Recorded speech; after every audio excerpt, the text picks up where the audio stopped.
Hey guys, Simon here, and thanks for stopping by my channel. Today we are going to talk about Friday the 13th the game and another 10 things you may or may not know about the game. Some of the things I will be talking about will be trivia, references, some Easter eggs, and some game mechanics I found that you may not know about yet. If you enjoy the video, do the button thing, subscribe, and leave a comment if you think there was something I missed. Hope you guys learned something new and enjoy the video. Here we go. These books are a reference to Friday the 13th Part 6, as books Tommy uses to find a way to kill Jason. Fun fact, both books are real books. A Manual of Occultism by Dr. Walter Forn, also known as Spheral, was published in 1914. Spheral was a late 19th century astrologer who wrote a lot of books about astrology and the occult and how the two are related. 30 Years Among the Dead is the other book Tommy uses when looking for a way to stop Jason. This book, published in 1924, was written by Dr. Carl August Wickland, a psychiatrist in Chicago who changed his scientific beliefs to conclude that psychiatric illness was a result of the influence of spirits of the dead. This belief is what inspired him to write and publish his book. Funny enough, both of these guys wrote pages in their respective books on how to kill an evil, dead, drowned camp kid that gets resurrected by lightning. Kinda went something like this. Make a chain lasso and tie it around a cartoon-sized boulder. Then get in a boat and drive it out to the middle of a lake. Start a ring of fire made of gas around your boat once the killer gets close, and then tie it around an undead son of a bitch's neck so he sinks to the bottom of the lake and dies. Oh yeah, bonus step. Don't forget to hit him in the face and neck with a boat motor by your new girlfriend. I think Spheral added the boat motor thing though, not Wickland, because he must not have had that knowledge, I guess, at the time. So in a way, this is a cheat or perhaps a glitch, probably more so a glitch. But then again, Jason is overpowered, so maybe it was meant to be solely for the purpose of a combat standoff. Either way, if you enter combat stance with Jason with the right analog stick, it will allow you to walk over a counselor's bear trap without springing it, as if you were in fact Jason Bourne glitching out in the Matrix.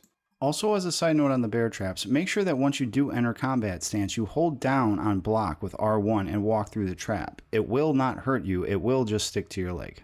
Knocking off Jason's mask is not an easy thing to do, but it can be done. Once done, however, make sure you allow a female character to pick it up because it does have a use. If you have the mask in your inventory, it will allow you to enter Jason's shack without his mother being a loud blabbermouth about it and alerting him so he can morph right to you and stick your head in his shitbox. The mask acts as a barrier for the character, allowing the severed head to see you as Jason instead of a camp counselor. Also, allowing the female character to pick up the mask means they can run in and get the sweater without alerting Jason because male characters are not able to pick it up. A very sneaky Easter egg, I must say here. If you are on Higgins Haven map and manage to make your way up by the exit in the upper left hand corner of the map, pay very close attention to the mini wooden bridge that is there leading to the exit. This specific wooden bridge has one road light above it, and if you look close you can spot a broken wooden plank. For those that remember, this is the same spot in Friday the 13th Part 3 where the van runs out of gas for Chris Higgins when she is trying to escape, and when she hits the emergency fuel reserve, the weight of the van and the tire break through the wooden plank, making the van stuck and useless and allowing Jason to cop a feel. Very cool Easter egg and callback to the movie, and it's just cool detail. There are two cars in the game, both from different films in the franchise. The four-door yellow car is possibly from Part 2, but the scene is very small, so I would have to assume that it is really from Part 3 and belonged to Paul, and gets trashed by the biker gang in town when Shelley and Vera go to buy supplies, and Shelley backs over their bikes. Classic Shelley.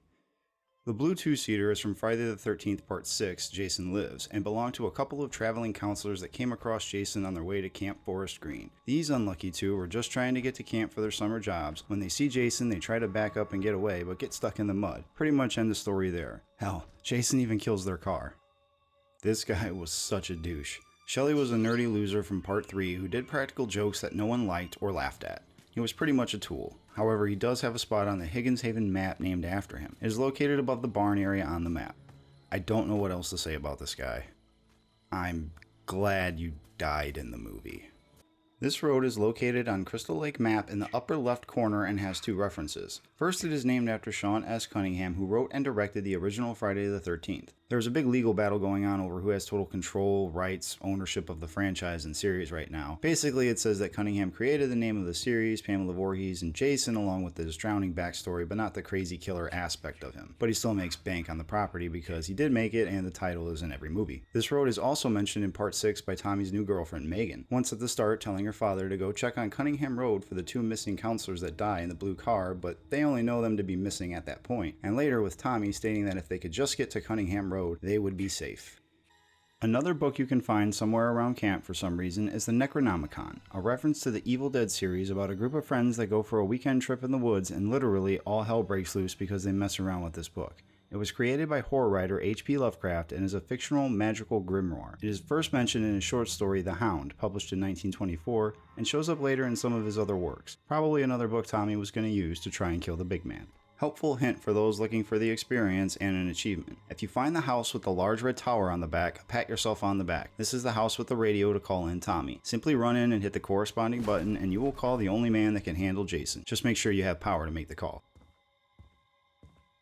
This one might be a stretch, but I think it makes sense. So if you find the house with the large red tower on... Look, you just saw number 2, you know what the hell I'm talking about. On the front of the radio are a set of numbers. 27.3851 and then another 38.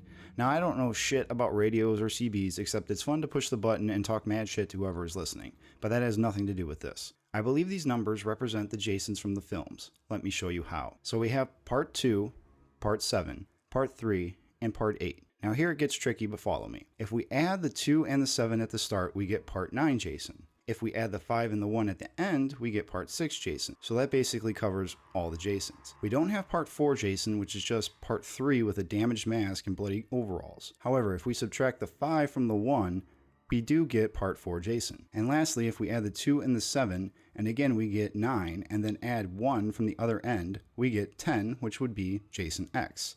I know this sounds crazy and I could be very much reaching here, but all of these Jasons are literally represented by the numbers except part 6 and 9. Ironically enough though, adding both end of the number sets gives you both of these Jason skins and connecting them giving you part 10. Now with the 5 and the 1 being at the end, it is my hope that we could be getting a Roy skin at some point and of course somehow a Pamela skin, but here's for hoping on that. Anyway, that's all I got for you guys again. I hope you enjoyed the video and found it entertaining. If you do like my stuff, check out my other Friday the 13th videos. I have a few to check out. I'll see you all next time, and maybe you can check out the next video as well. Thanks for watching. Leave a comment. See you later.